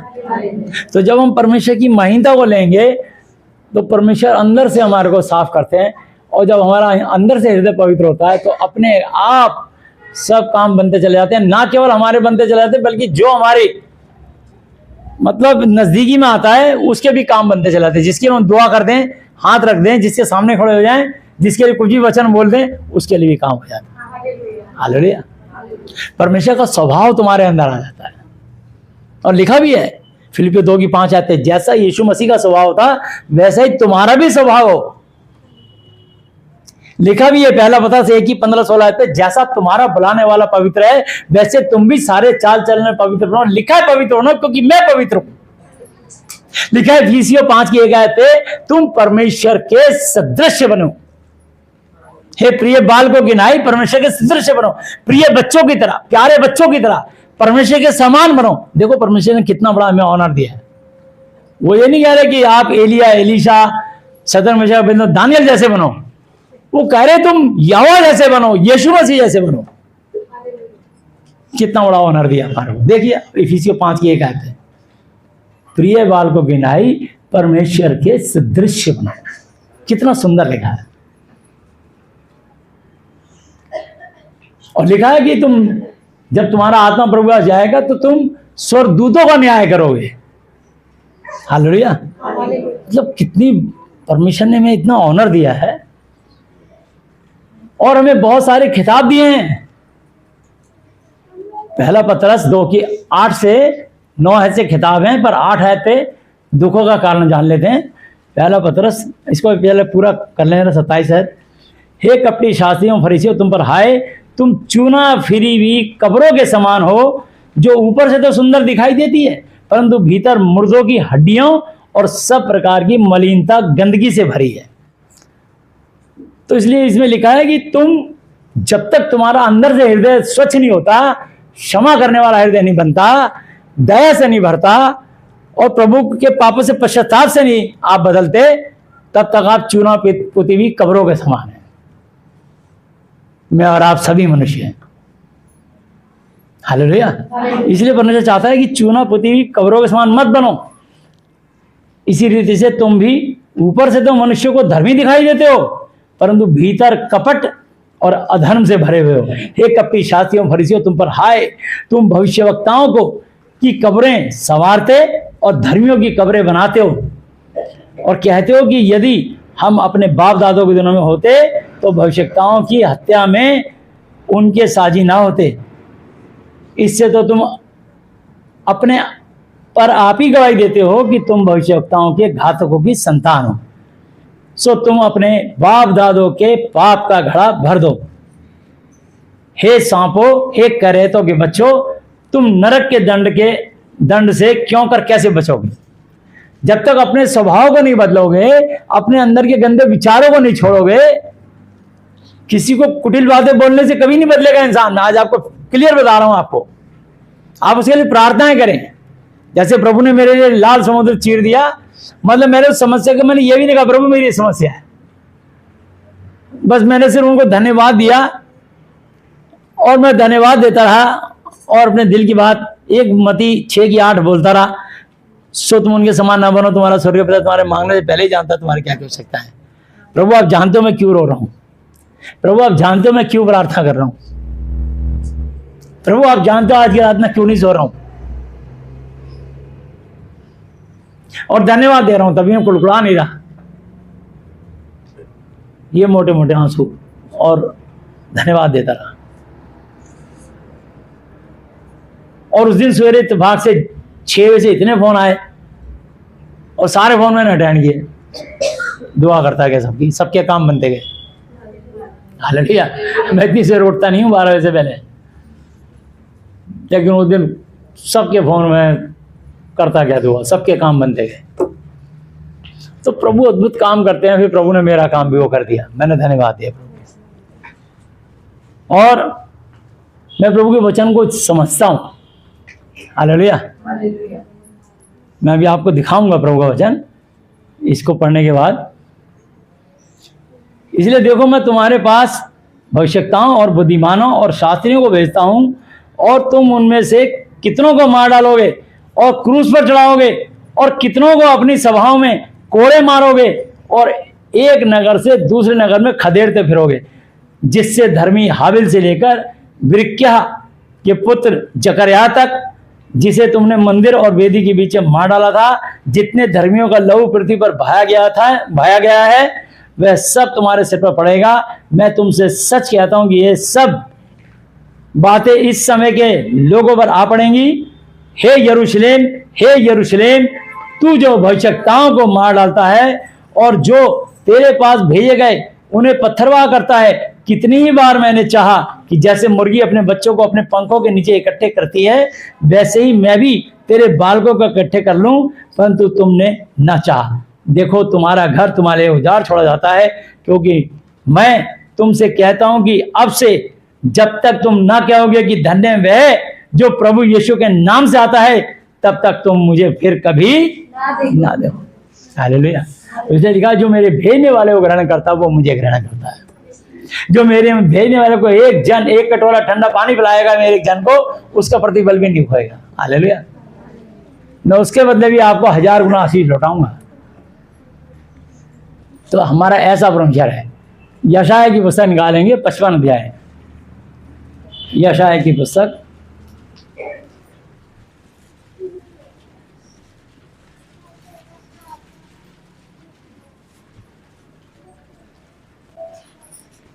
और उसकी 6 आयत से, जब तक यहोवा मिल सकता है तब तक उसकी खोज में रहो, जब तक वह निकट है तब तक उसे पुकारो। दुष्ट अपनी चाल चलन और अनर्थकारी अपने सोच विचार, गंदे विचार, बुरे विचार छोड़कर यहोवा ही की ओर फिरे, वह उस पर दया करेगा। अगर कोई पापों से पश्चाताप करके फिरेगा, फिरेगी, तो परमेश्वर उस पर जरूर निश्चय दया करेंगे। हालेलुया। आप किसी को जबरदस्ती पापों से नहीं फेर सकते, आप उसके लिए प्रार्थनाएं करें बस। आप उसको कुटिल बातें बोल करके या उसके बारे में कोई संसारिक बात बोल के या किसी निंदा चुगली करके आप हंसी उड़वा रहे हैं, आप ऐसी गलती कभी ना करें। सिर्फ प्रार्थना करें, आप उसके बनाने वाले से बोले, परमेश्वर से। हालेलुया। आपको किसी से कहने की जरूरत नहीं। तो लिखा है, दुष्ट अपनी चाल चलन और अनर्थकारी अपने सोच विचार छोड़कर यहोवा ही की ओर फिरे, वह उस पर दया करेगा। वह हमारे परमेश्वर की ओर फिरे और वह पूरी रीति से उसको क्षमा करेगा, पूरी रीति से। हालेलुया। क्योंकि यहोवा कहता है कि मेरे विचार और तुम्हारे विचार एक समान नहीं, एक समान नहीं है। ना तुम्हारी गति और मेरी गति एक सी है, क्योंकि मेरी और तुम्हारी गति में और मेरे और तुम्हारे सोच विचार में आकाश और पृथ्वी का अंतर है। इतनी बड़ी समानता है। हालेलुया। तो आप परमेश्वर को अपनी बुद्धि से नहीं समझ सकते, ये बात मैं आपको क्लियर कर देता हूं। अगर परमेश्वर को समझना है, परमेश्वर के हृदय को समझना है, तो बाइबिल को स्टडी करा करें, बाइबिल का वचन पढ़ा करें या सुना करें। विश्वास सुनने से, सुनना यीशु मसीह के वचन से होता है। हालेलुया। जिस प्रकार से वर्षा, बारिश और हिम यानी स्नोफॉल, बर्फ, ओले आकाश से गिरते हैं और वहां यों ही लौट नहीं जाते, वरन भूमि पर पड़कर उपज खेती को उपजाते हैं, जिससे बोने वाले किसान को बीज और हम जैसे खाने वाली पब्लिक को रोटी अनाज मिलता है। हालेलुया। उसी प्रकार से मेरा वचन भी होगा जो मेरे मुख से निकलता है, वह व्यर्थ ठहर कर मेरे पास ना लौटेगा, परंतु जो मेरी इच्छा है उसे वह पूरा करेगा और जिस काम के लिए मैंने उसको भेजा है उसे वह सफल करेगा। हालेलुया। तो परमेश्वर, अगर बाइबल से आप कोई भी वचन छोड़ देंगे तो काम करे बिना लौटेगा नहीं। जैसे मैंने कहा इनकी मम्मी के लिए कि तू संकट से तू मुझे पुकार, मैं तेरी सुन लूंगा। बस अब मैं उसको पुकारूंगा, मेरा प्रभु इतना है, तुरंत सुन लेंगे अपने सेवक की और तेरी माँ बच जाएगी, ठीक हो जाएगी। ठीक होने से पहले ही कह रहा हूं, जबकि डॉक्टर ने कह दिया था, उनके हाथ पैर पूरे सूज गए थे, पूरा शरीर फूल गया था, तो प्रभु ने दया करिए इस बच्चे पर। अब इनकी मर्जियां आए या ना आए, मैं आपसे भी कह रहा हूं, आप आते हैं अपने फायदे के लिए आते हैं, अपने लाभ के लिए आते हैं, अपने उन्नति के लिए आते हैं, अपनी आशीषों के लिए आते हैं और अपने अनंत जीवन को पाने के लिए आते हैं। हालेलुया। चोर केवल चोरी करने, घात करने, नष्ट करने के लिए आता है, परंतु मैं यीशु नासरी इसलिए आया कि वे जीवन पाएं और बहुतायत का पाएं। तो प्रभु मुझको और आपको बहुतायत का जीवन देना चाहते हैं, अनंत काल का जीवन, स्वर्गीय स्थानों में जगह देना चाहते हैं। वो नहीं चाहते कोई पापी पाप में मरे, बल्कि वो चाहते प्रत्येक पापी पाप से फिरे। हालेलुया। बस इतनी सी बात और कुछ नहीं, सिर्फ पाप से फिर जाइए। और कर्म बिना विश्वास अधूरा व्यर्थ मरा मुर्दा। राहाब ने वेश्या ने देखो कर्म किया और वो धर्मी कहलाई और बच गई। प्रभु के दोदास को सान के लकड़ों में छुपा लिया और टोकरे में बिठा के अपनी भीत से घर की दीवार से लटका दिया, बचा लिया उन्हें। तो मैं आपको बताना चाहता हूं, इब्राहिम ने अपने बेटे के हाथ पर बांध के वेदी में डाला और कर्मों के द्वारा उसका विश्वास सिद्ध हुआ और परमेश्वर ने उसको अपना मित्र कहा। हालेलुया। तो कर्म बिना विश्वास अधूरा व्यर्थ मरा मुर्दा है। आपको भी कर्म तो करने ही पड़ेंगे, इसलिए आप किसी की शिकायत, चुगली, निंदा ना करें, किसी के लिए कुछ भी ऐसे डायलॉग बाजी ना लिखें, या जो बाइबल के वचन नहीं है उसको ना लिखें अपने स्टेटस पे, क्योंकि इसमें जीवन नहीं है, वो व्यर्थ की बातें। लिखा 2 Corinthians 3:6, जिसने हमें नई वाचा के सेवक होने के योग्य भी किया, शब्द के सेवक नहीं, क्योंकि शब्द मारता है और आत्मा जलाता है। बाइबल का एक वचन जीवन देगा आपको। हालेलुया। तो बेहतर यह है, मेरी उन बहन भाइयों से रिक्वेस्ट है कि वो दुनियावी डायलॉग बाजी और शेरो शायरी अंदाजे ये सब बातें मत डालें, ये फूहड़ बेहुदा बातें हैं और स्टेटस पे अपने मन गढ़ंत बातें बोल करके वो अपनी आशीषों को और धकेल रहे हैं और पता नहीं उनको सैकड़ों साल लग जाएंगे, जिंदगी भी खत्म हो जाएगी, तब भी उनका काम नहीं होगा, चाहे वो जितने मर्जी गिले शिकवे परमेश्वर से कर लें, जितनी मर्जी किसी से निंदा चुगली कर लें, जब तक वो परमेश्वर के आगे सरेंडर नहीं करेंगे। परमेश्वर ने कहा है नित्य चंद 3 बातें कि मनुष्य तू अपनी समझ का सहारा ना लेना, वरन संपूर्ण मन से यहोवा जी पे भरोसा रखना, उसी को स्मरण करके सब काम काज करना, तब वो तेरे लिए सीधा सरल मार्ग निकालेगा। लोगों को ये बात समझ नहीं आती। अगर तू ये वचन को अपने दिल में और दिमाग में रख लेगा, अपने हेडर भी पटिया में लिख लेगा, तो तू मनुष्य और परमेश्वर दोनों के अनुग्रह पाएगा, दोनों से इज्जत सम्मान पाएगा। इसलिए परमेश्वर चाहते हैं कि, क्योंकि उनके नित्य चंद 3:16 में लिखा, उनके दाहिने हाथ में दीर्घायु, बाद में धन और महिमा। इज्जत शौहरत उन्हीं के हाथ में है, जिंदगी मौत उन्हीं के हाथ में है। सिर्फ आपको बस जीवन को अपनाना है, प्रभु के वचन को अपनाना है, बस इतनी सी बात है। और प्रॉब्लम ऐसा कोई नहीं है कि जिसको ना झेलनी पड़े। दानियल को भूखे शेरों की मान में जाना पड़ा, शदर में शेरों को आग की भट्टी में जाना पड़ा, योना नबी को मछली के पेट में जाना पड़ा, इस्राएलियों को लाल समुद्र में जाना पड़ा।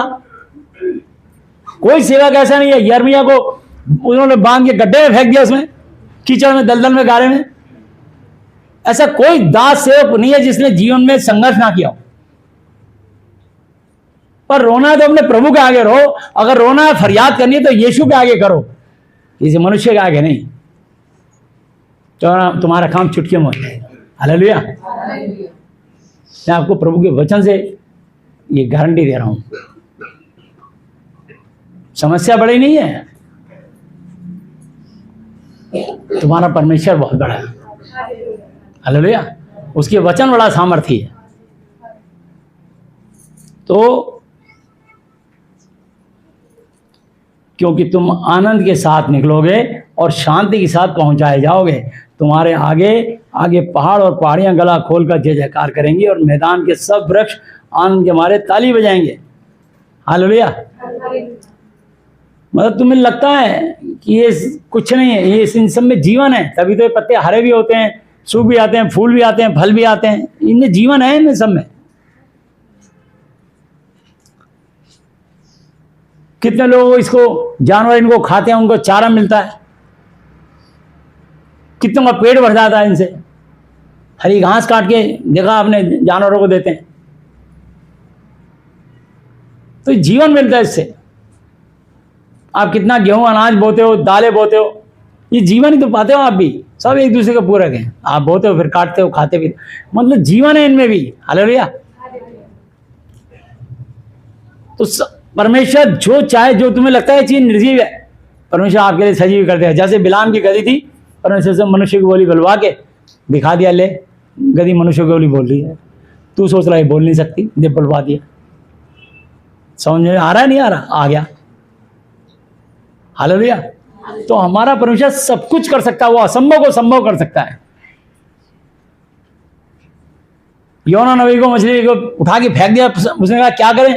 बोला बचना चाहते तो मेरे को समुद्र में फेंक दो, क्योंकि मैंने परमेश्वर की आज्ञा तोड़ के भागा हूं। ये जहाज को हल्का करने से तुम नहीं बचोगे, तो बता रहा हूं मैं। वैसी काम अनाज फेंक रहे हो, सीधी बात है, मुझे उठा के फेंक दो, सारे बच जाओगे। और मछली उठाई थी, मछली पकड़ के ले गए इसको, और वहाँ जाके उसको जब 3 दिन 3 रात का चक्कर आने लगा, तो कहता प्रभु बस अब मेरे को सांस मुश्किल हो रही है, फिर भी मैं यहाँ से प्रार्थना कर रहा हूँ कि शंकर जी में तूने मेरी प्रार्थना सुन ली। ऐसे यीशु मसीह को 3 दिन 3 रात योना नबी के मुकाबले उन्होंने दिया, 3 दिन 3 रात वो भी कब्र की तरह उसी में रहेगा, 3 दिन 3 रात का जी उठेगा। हालेलुया। तो परमेश्वर ने जीवन दिया, और उसको जहाँ वो नीने गया था, वो पैसे के कारण तरशीश को भाग्य बुद्धि चला के आके नीने में पटवा दिया उसको। तो परमेश्वर ने जो काम तुमसे लेना है, करवाना है, तो वो करवा के रहेंगे आपसे। आप जितना मर्जी भाग लो, भाग ही नहीं सकते आप। हालेलुया। सिर्फ परमेश्वर पे विश्वास कीजिए। और भाई ने लिखा मेरा धर्म विश्वास के द्वारा जीवित रहेगा।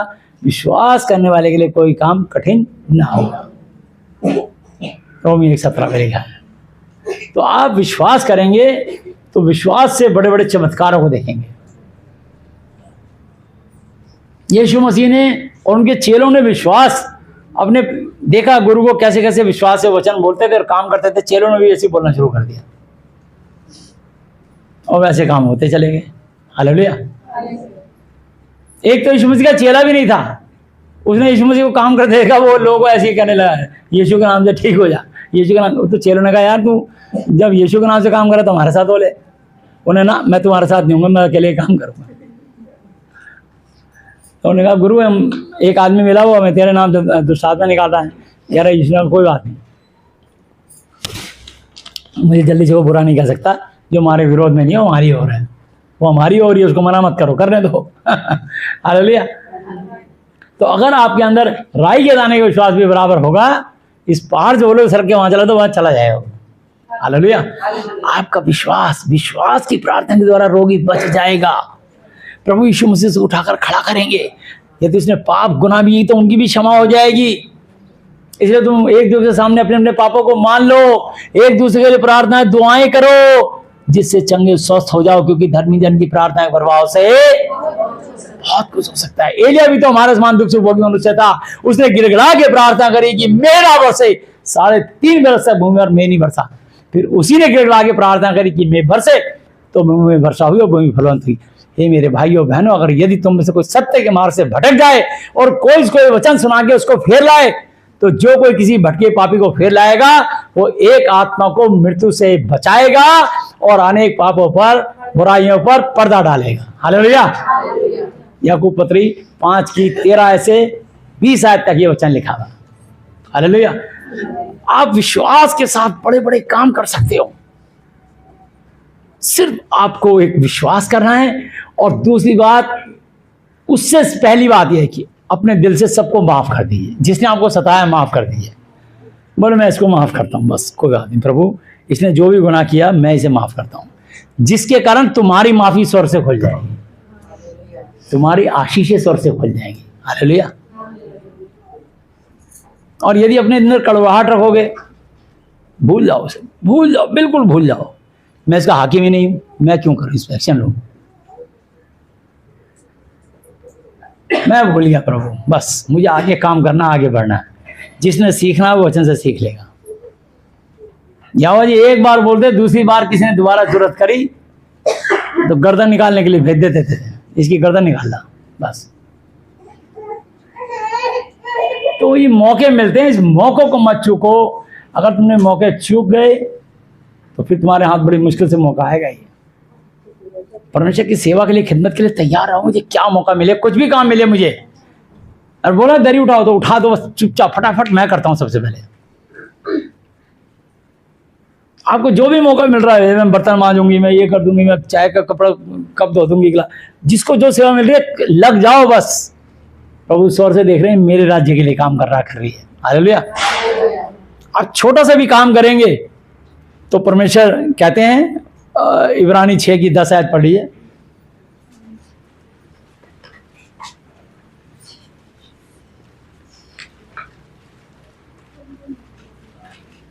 क्योंकि परमेश्वर अन्याय नहीं कि तुम्हारे काम और उस प्रेम, उस मोहब्बत को भूल जाए जो तुमने उस यीशु मसीह नासरी के नाम के लिए इस रीति से दिखाया कि पवित्र लोगों की सेवा की और बिना रुके कर भी रहे हो।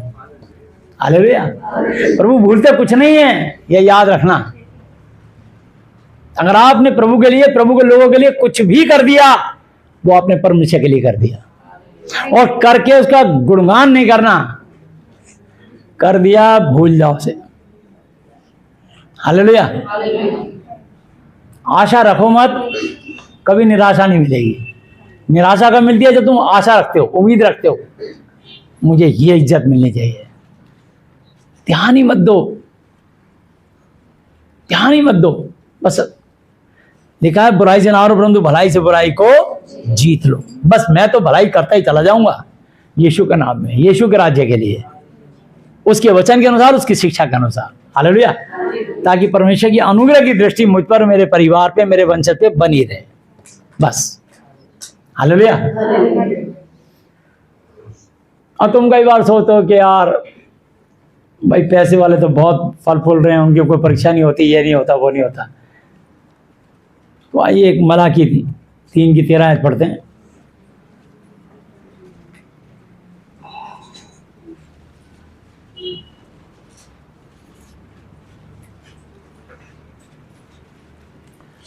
यहोवा ये कहता है, तुमने मेरे विरुद्ध ढिठाई की बातें कही हैं, क्रोध में आके ढिठाई की बातें कही हैं, परंतु तुम पूछते हो हमने तेरे विरुद्ध में क्या कहा है? तुमने कहा कि परमेश्वर की सेवा करनी व्यर्थ है, बेकार है। हमने जो उसके बताए हुए कामों को पूरा किया और सेनाओं के यहोवा के डर के मारे शोक का पहरावा पहने हुए चले हैं, इससे क्या लाभ हुआ? अब से हम अभिमानी लोगों को धन्य कहेंगे, घमंडी लोगों को, पैसे वाले लोगों को धन्य कहेंगे। क्यों? क्योंकि दुराचारी दुष्ट लोग तो सफल बन गए हैं, वरन वे परमेश्वर की परीक्षा करने पर भी बच गए हैं। तब यहोवा का भय मानने वालों ने आपस में वार्तालाप, बातचीत की, और जब वो बातचीत करने लगे और यहोवा ध्यान धरकर उनकी सुनता था, और जो यहोवा का भय मानते और उसके नाम का सम्मान करते थे, उनके स्मरण, उनकी याद के लिए परमेश्वर के सामने उनके निमित्त अनुसार उसके सामने एक पुस्तक लिखी जाती थी स्वर्ग में। हालेलुया। तो आप जो भी भले काम करते हैं, तुम्हारे लिए एक पुस्तक लिखी जा रही है। आज अगर आप किसी की सेवा कर रहे हो तो आज ये बीज बो रहे हो, कल आने वाले बुढ़ापे में आपके बच्चे आपकी सेवा करेंगे। हालेलुया। आज आप किसी की सेवा कर रहे हो, इसका प्रतिफल व्यर्थ नहीं जाएगा। स्वर्ग में पुस्तक लिखी जा रही है, तुम्हारी पीढ़ियों से वो पाप और श्राप हट गया जो तुम्हारे पुस्तकों से चला आ रहा था, पर तुम्हारे सेवा के कारण स्वर्ग में पुस्तक लिखी जा रही है यहोवा के सामने। सेनाओं का यहोवा यह कहता है कि जो दिन मैंने ठहराया, यानी न्याय का दिन, उस दिन वे लोग मेरे वरन निज भाग ठहरेंगे, और मैं उनसे ऐसी कोमलता, नम्रता करूंगा जैसे कोई अपने सेवा करने वाले पुत्र से करे। तब तुम फिर कर धर्मी और दुष्ट का भेद, दोनों का अंतर, अर्थात परमेश्वर की सेवा करता है और जो उसकी सेवा नहीं करता, उन दोनों का भेद पहचान सकोगे। हालेलुया। तो याद रखना, परमेश्वर की सेवा अगर आप खुशी से करोगे, परमेश्वर आपको इतनी आशीष देंगे, वो तुम्हारा कुछ भी भूलते नहीं है, वो याद रखना। परमेश्वर कभी भूलते नहीं है किसी का कोई भी काम। हालेलुया। जो तुमने उसके नाम के निमित्त किया और कर भी रहे हो, पवित्र लोगों की सेवा की और कर भी रहे हो, वो भूलते नहीं है। तो तुम्हारी भलाइयां देखते हैं कि तुमने किसके लिए क्या कर दिया, यीशु के नाम में, बस। हालेलुया। तो एक दूसरे को काउंसिलिंग दिया करो, एक दूसरे के लिए प्रार्थनाएं करा करो, एक दूसरे को क्षमा करा करो, एक दूसरे के लिए दुआएं करा करो, एक दूसरे को उत्साहित करा करो, एक दूसरे के अपराधों को क्षमा करा करो, एक दूसरे से मोहब्बत किया करो, एक दूसरे बढ़ चढ़ के एक दूसरे की सहायता जो हो सकता है करो। ये सारी चीजें एक भी हमारे साथ नहीं जाएंगी। ये कपड़ा, गहना, कोई पेन, कलम, कुछ भी साथ नहीं जाएगा। बच्चा माँ की पेट से नंगा आता है और मरने के बाद कोई पता नहीं उसमें कफन डालने वाला होगा भी कि नहीं होगा। इसलिए संसार की चीजें यहीं पे रह जाएंगी। किसी को यह भी नहीं पता कि उसकी डेड बॉडी को कोई फूकने वाला है, दफनाने वाला भी होगा कि नहीं होगा। प्लेन फट गया, बीच में ही क्रैश हो गया, लाश के टुकड़े टुकड़े हो गए, अंतरिक्ष यान में यान ही फट गया, सारे साइंटिस्टों के परखच्चे उड़ गए, पता नहीं किसकी डेड बॉडी कहां गई। अब वो ना तो जलाए गए ना दफनाए गए, कहां है उनकी डेड बॉडी बताओ। लेकिन उनके जो कर्म किए होंगे उन्होंने, उन कर्मों के कारण, और यीशु को अगर उन्होंने प्रभु माना होगा और उसकी शिक्षा मानी होगी, तो उनके सब पाप क्षमा हो जाएंगे। वहां स्वर्ग में पुस्तक लिखी जाती है कि जब तक ये धरती पर रहा, कि मेरे वचन के पीछे चला, इसने मेरे महिमा करी, मेरे लोगों से सेक्रीफाइस किया, फाइट किया, और मेरे सुसमाचार के लिए इसे जेल जाना पड़ा, पत्थर खाने पड़े, गालियां खानी पड़ी, अपमान सहना पड़ा, पर यह कभी पीछे हटा नहीं, डटा रहा, डटी रही। इस कारण तुम्हें प्रभु बहुत आशीष देंगे। हालेलुया। ये धरती की जीवन सिर्फ 120 साल का है, पर तुम्हारी आत्मा का जीवन करोड़ों करोड़ों साल तक। ये आत्मा नहीं मरेगी, करोड़ों करोड़ों साल के लिए या तो नर्क में या स्वर्ग में जाओगे। इसलिए लिखा मत्ती 24:13 में, जो अंत तक धीरज रहेगा उसी का उद्धार होगा। मरते दम तक यीशु को मत छोड़ना। बस एक बात बता रहा हूं, दुनिया छूटे तो छूटे और सब रूठे तो रूठे, पर यीशु तू ना रूठना, क्योंकि तुझमें मैं यीशु जी ना पाऊंगा। हालेलुया। अलग मत होना, इस वचन से, शिक्षा से कभी अलग मत होना। अगर इस वचन के लिए कभी डांट भी पड़ जाए तो बुरा मत मानना। आज्ञा दीपक, शिक्षा ज्योति, सिखाने वाले की डांट जीवन का मार्ग है। शिक्षक का दिल ऐसा होता है कि वो एक मतलब उसका बाप जैसा दिल बन जाता है कि मैं अपने बच्चों को बुरा होते ना देखूं। वो दूरदर्शिता रखता है कि आगे ये हो सकता है। तो हर चीज को परख लो और प्रभु के आगे चरणों में लगा दो कि प्रभु में ऐसा अंदेशा लग रहा है, ऐसा नहीं होना चाहिए, बस दुआ में रख दो इस बात को। हालेलुया। वो नहीं होगा आपके साथ। मैंने लिखा तू अपना मुंह पसार, मैं उसे भर दूंगा। भाई ने लिखा मांगो तो दिया जाएगा, खटखटाओ तो खोला जाएगा, ढूंढो तो पाओगे। जो मनुष्य यीशु मसीह से मांगता है उसको मिलता है, जो खटखटाता है उसके लिए खोला जाएगा, जो ढूंढता है सो पाता है। यदि तुम्हारा पुत्र रोटी मांगे तो पत्थर खाना बना दोगे, मछली मांगे तो सांप खाना बना दोगे, अंडे मांगे तो बिच्छू खाना बना दोगे। जब तुम बुरे होकर अपने बच्चों को पवित्र, जब अपने लड़के वालों को अच्छी वस्तु देना जानते हो, तुम्हारे स्वर्ग पे अपने मांगने वालों को पवित्र आत्मा क्यों ना देगा। हालेलुया। तो परमेश्वर आपको पवित्र आत्मा देंगे, और जब पवित्र आत्मा तुम्हारे साथ होगा तो तुम्हारे जीवन में कभी भी भटकाव नहीं होगा।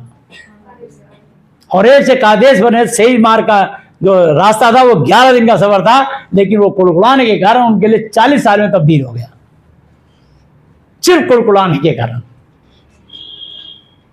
तो कभी अपनी जिंदगी में यीशु मसीह की सेवा करते हुए यीशु मसीह की बाइबल के वचन को लेकर कभी कुड़कुड़ाना नहीं। हालेलुया।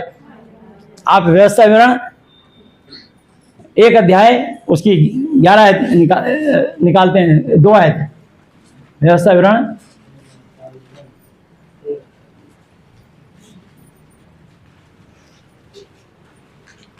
1 की 2 आयत।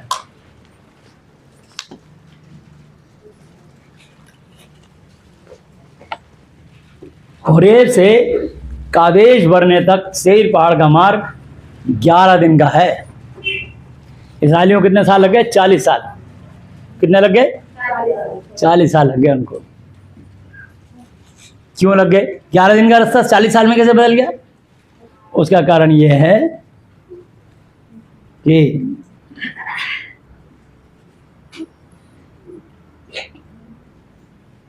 इसकी 25-26 आयत पढ़ते हैं।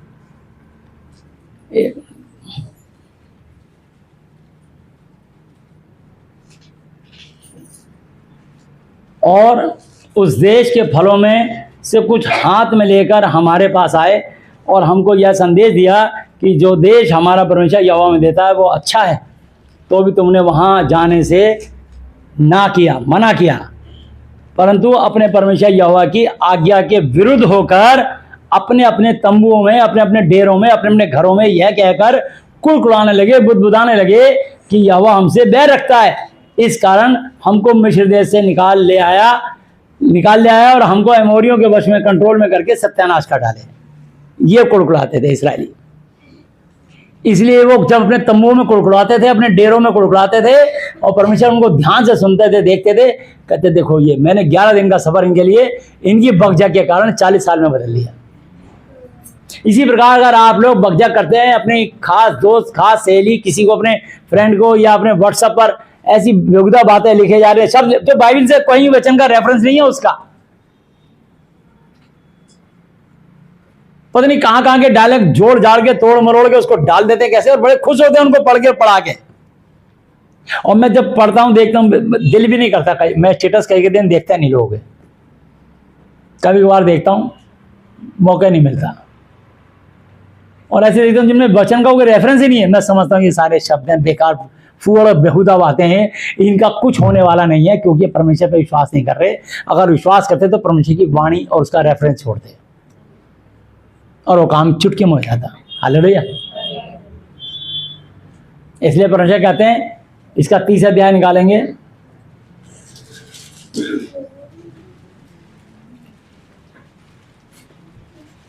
फिर जब आशीष और श्राप के सब वचन जो मैंने तुझको कह सुनाए हैं तुझ पर घटें, और तू उन सब जातियों के मध्य रहकर जहां तेरा परमेश्वर यहोवा तुझको बरबस जबरदस्ती पहुंचाएगा, इन वचनों को स्मरण करे और अपनी संतान सहित अपने सारे मन और अपनी सारी आत्मा से अपने परमेश्वर यहोवा की ओर फिरकर उसके पास लौट आए, और इन सब आज्ञाओं के अनुसार जो मैं आज तुझे सुनाता हूं उसके वचन माने।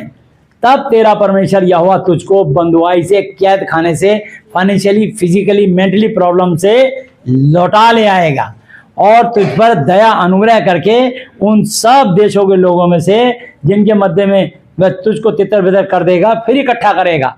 चाहे धरती के छोर पूर्व से लेकर पश्चिम तक, उत्तर से लेकर दक्षिण तक तेरा बरबस पहुंचाया जाना हो, जबरदस्ती पहुंचाना हो, तो भी तेरा परमेश्वर यहोवा तुझको वहां से ले आकर इकट्ठा करेगा और तेरा परमेश्वर यहोवा तुझे उसी देश में पहुंचाएगा जिसके तेरे पुरखा इब्राहिम, इसहाक और याकूब अधिकारी हुए थे, और तू फिर उसका अधिकारी होगी और वह तेरी भलाई करेगा और तुझको तेरे पुरखों से भी गिनती में अधिक बढ़ाएगा।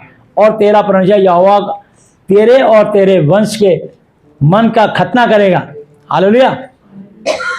जो तुम्हारी पीढ़ी होगी उनके दिल का खतना किया जाएगा, उनके अंदर जो गंदी बातों के विचार होंगे उनको हटा देगा निकाल के और अपने वचन से भर देगा। हालेलुया। अपने विश्वास से भर देगा, खतना करेगा। और तू अपने परमेश्वर यहोवा से अपने सारे मन और अपनी सारी आत्मा के साथ प्रेम करे जिससे तू जीवित रहे, स्वर्ग में रहे। और तेरा परमेश्वर यहोवा ये सब श्राप के वचन तेरे शत्रुओं पर जो तुझसे बैर करके तेरे पीछे पड़ेंगे भेजेगा, और तू फिरेगा और यहोवा की सुनेगी और इन सब आज्ञाओं को मानेगा जो मैं आज तुझको सुनाता हूं। और यहोवा तेरी भलाई के लिए तेरे सब कामों में और तेरी संतान और तेरे पशुओं के बच्चों और भूमि की उपज में तेरी बढ़ोतरी करेगा, क्योंकि यहोवा फिर तेरे ऊपर भलाई के लिए वैसा ही आनंद करेगा जैसा उसने तेरे पूर्वज के ऊपर किया था, क्योंकि तू अपने परमेश्वर यहोवा की सुनकर उसकी आज्ञाओं और विधियों को जो इस व्यवस्था की पुस्तक में लिखी है माना करेगा और अपने परमेश्वर यहोवा की ओर और अपने सारे मन और अपनी सारी आत्मा से मन फिराएगा। देखो, यह जो आज्ञा मैं आज तुझे सुनाता हूं वो ना तो तेरे लिए अनोखी और ना वो दूर है, और ना तो ये आकाश में है कि तू कहे कि कौन हमारे लिए फिर आकाश में चढ़कर उसे हमारे पास ले आए और हमको सुनाए कि हम उसे माने, और ना यह समुद्र पार है कि तू कहे कि कौन हमारे लिए समुद्र पार जाए और उसे हमारे पास ले आए और हमको सुनाए कि हम उसे माने। परंतु यह वचन तेरे बहुत निकट बाइबिल के द्वारा, इस महादीप पवित्र शास्त्र के द्वारा तेरे निकट, वरन तेरे मुंह में और तेरे मन तेरे हृदय ही में है, ताकि तू इस पर चले। सुन, आज मैंने तुझको जीवन और मरण, हानि और लाभ दिखाया है, क्योंकि मैं आज तुझे आज्ञा देता हूं कि अपने परमेश्वर यहोवा से प्रेम करना और उसके मार्गों पर चलना और उसकी आज्ञाओं, विधियों और नियमों को मानना, जिससे तू जीवित रहे और बढ़ता जाए। और तेरा परमेश्वर यहोवा उस देश में जिसका अधिकारी होने की को तू जा रहा है तुझे आशीष दे। परंतु यदि तेरा मन भटक जाए और तू ना सुने और भटककर पराये देवताओं को दंडवत नबूवत करे, किसी भी देवी देवताओं को या धर्म गुरुओं को, और उनकी उपासना करने लगे या उनका नाम दान ले ले, तो मैं तुम्हें आज यह चेतावनी देता हूं, अलर्ट कर देता हूं कि तुम निस्संदेह पक्का नष्ट भ्रष्ट हो जाओगे। और जिस देश का अधिकारी होने के लिए तू यर्दन पार जा रहा है उस देश में तुम बहुत दिनों के लिए, बहुत वर्षों के लिए रहने न पाओगे। मैं आज आकाश और पृथ्वी दोनों को तुम्हारे सामने इस वचन का साक्षी बनाता हूं कि मैंने जीवन और मरण, आशीष और श्राप को तुम्हारे आगे रखा है। इसलिए तू जीवन ही को अपना ले कि तू और तेरा वंश दोनों जीवित रहें। इसलिए अपने परमेश्वर यहोवा से प्रेम करो और उसके वचन मानो और उससे लिपटे रहो, क्योंकि तेरा जीवन और दीर्घ जीवन यही है। और ऐसा करने से जिस देश को यहोवा ने इब्राहिम, इसहाक और याकूब और तेरे पूर्वजों को देने की शपथ खाई थी, उस देश में तू बसा रहेगा। हालेलुया। इन वचनों को मत छोड़ना। इसलिए नीति वचन 3 अध्याय भी निकालेंगे।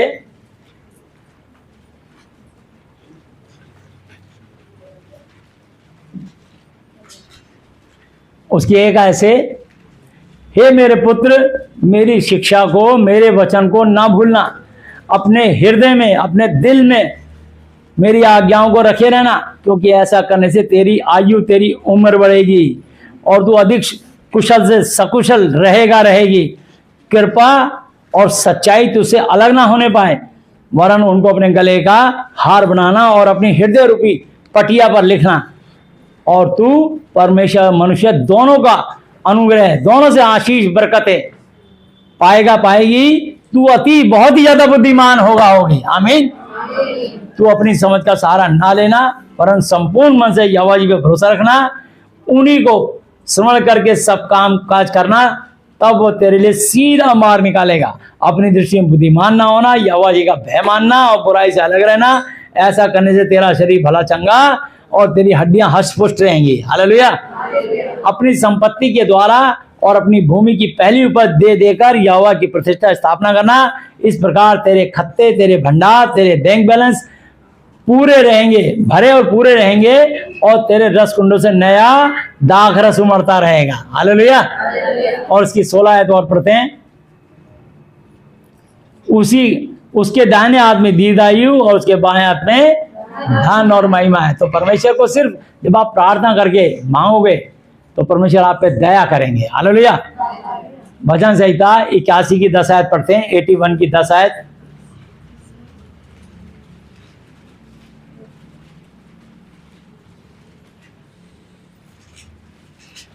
तेरा परमेश्वर यहोवा मैं हूं, जो तुझे मिस्र देश से निकाला है। तू अपना मुंह पसार, मैं उसे भर दूंगा। बस तू मेरे से प्रार्थना कर, दुआ में मांग, मैं तेरी हर डिमांड, तेरी मन की हर मुराद पूरी करूंगा। मेरे वचन को छोड़ना, मेरे वचन को लिखना। दुनियावी बातें मत लिखना अपने स्टेटस पे, व्हाट्सएप पे दुनियावी शब्द मत लिखना। कहीं कहीं की बातें लाके लिख देते हो, मत लिखना। जो बाइबल से नहीं हो उसको कभी मत लिखना। अगर आप ऐसा करते हो तो इसका मतलब आप शारीरिक और सांसारिक हो, आप आत्मिक और आध्यात्मिक नहीं हो। यदि आप प्रभु के बच्चे हैं, प्रभु की संतान हैं, आप उसके विश्वासी जन हैं, तो आपके अंदर उनका स्वभाव नजर आना चाहिए, वचन आना चाहिए आपके अंदर।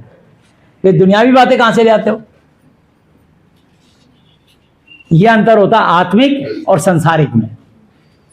इसलिए रोमियो 8 अध्याय में लिखा है, संसारिक व्यक्ति शारीरिक बातों में मन लगाता है, परंतु आध्यात्मिक व्यक्ति आत्मिक वचनों में मन लगाता है। संसार की बातों में मन लगाना तो मृत्यु है, नरक है, परंतु परमेश्वर के वचन पे मन लगाना जीवन और शांति है। यह अंतर है। तो इसलिए इस चीज को ध्यान रखना, और आप आशीष पर आशीष पाओगे। परमेश्वर ने आपको आशीष का वारिस होने के लिए बुलाया है, वो आपको कमी नहीं आने देंगे। सिर्फ आप उनका धन्यवाद दें, और प्रभु तुम्हें बहुत सारी आशीषें देना चाहते हैं। प्रभु कहता है बस तू एक बार आ मेरे पास। भजन संहिता 89 की 34 ही पढ़ते हैं।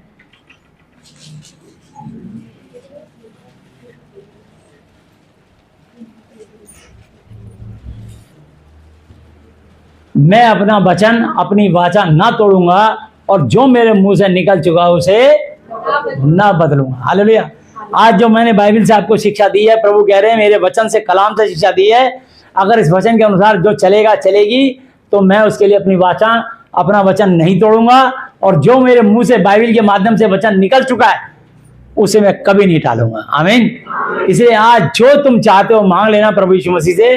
प्रभु आपको जो मांगोगे वही देगा, जैसा चाहोगे वैसा करेंगे आपके लिए, क्योंकि परमेश्वर के पास कोई काम उनके लिए कठिन, असंभव, नामुमकिन है ही नहीं। इम्पॉसिबल वर्ड ही नहीं है उनके पास। हालेलुया।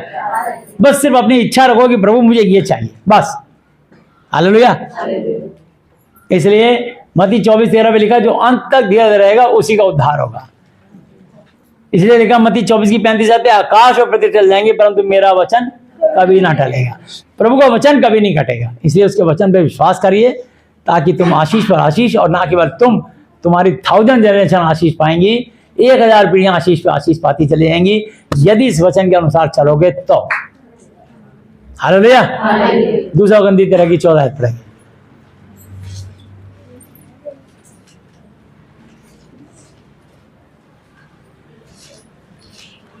प्रभु यीशु मसीह जी का अनुग्रह और परमेश्वर यहोवा जी का प्रेम और पवित्र आत्मा जी की सहभागिता तुम सबके साथ यीशु के नाम में होती रहे, बनी रहे, और बिना रुके बढ़ती चली जाए। यीशु मसीह के नाम में आमीन। प्रभु यीशु मसीह नासरी अब तक के अपने जीवित वचन पर और सुने जाने पर हमें से प्रत्येक को बहुत ऐसे आशीष दे। आमीन। सबको जय यीशु मसीह की। हे हमारे पिता, आप जो स्वर्ग में हैं, आपका नाम पवित्र माना जाए, आपका राज्य है, आपकी इच्छा जैसी स्वर्ग में पूरी होती है, वैसे पृथ्वी पर भी हो हमारी दिन भर की रोटी आज हमें दें। और जिस प्रकार हमने अपने अपराधियों को क्षमा किया है, वैसे ही आप भी हमारे अपराधों को क्षमा करें और हमें परीक्षा में ना लाएं, परंतु बुराई से बचाएं, क्योंकि राज्य और पराक्रम और महिमा सदा ही आपके हैं। मेरे प्रभु यीशु मसीह जी के नाम से आमीन। हालेलुया। प्रभु यीशु मसीह जी, आज मैंने जितना भी वचन सुना, ये सब वचन मेरे और मेरे परिवार के हर सदस्य के जीवन में 1000 गुना फल लाए। प्रभु यीशु मसीह जी, आज मैं इस धरती पर अपने पूरे दिल से अपने सब अपराधियों को क्षमा करता हूँ और आपसे प्रार्थना विनती और निवेदन करता हूँ कि आप भी मेरे पापों को, श्रापों को, गुनाहों को, गलतियों को, जानी जानी भूलों को क्षमा कर दीजिए। प्रभु यीशु मसीह जी, आज से आप ही मेरे पिता, गुरु और परमेश्वर हो। मैं आपका बेटा, चेला और विश्वासी हूँ। प्रभु यीशु मसीह जी, आप मुझे और मेरे परिवार के हर सदस्य को मानसिक चिंताओं से, आर्थिक समस्याओं से, शारीरिक बीमारियों से और हर तरह की अशुद्ध आत्माओं से आज़ाद, चंगा, स्वस्थ कर दिए। मेरी प्रार्थनाओं को सुनने के लिए धन्यवाद। धन्यवाद पिता यहोवा जी, धन्यवाद प्रभु यीशु मसीह जी, धन्यवाद पवित्र आत्मा जी, मेरे प्रभु यीशु मसीह जी के नाम से आमीन। Hallelujah, hallelujah, hallelujah. बोलो प्रभु यीशु मसीह जी की, यीशु मसीह की महिमा करता है। सबको जय यीशु मसीह जी के।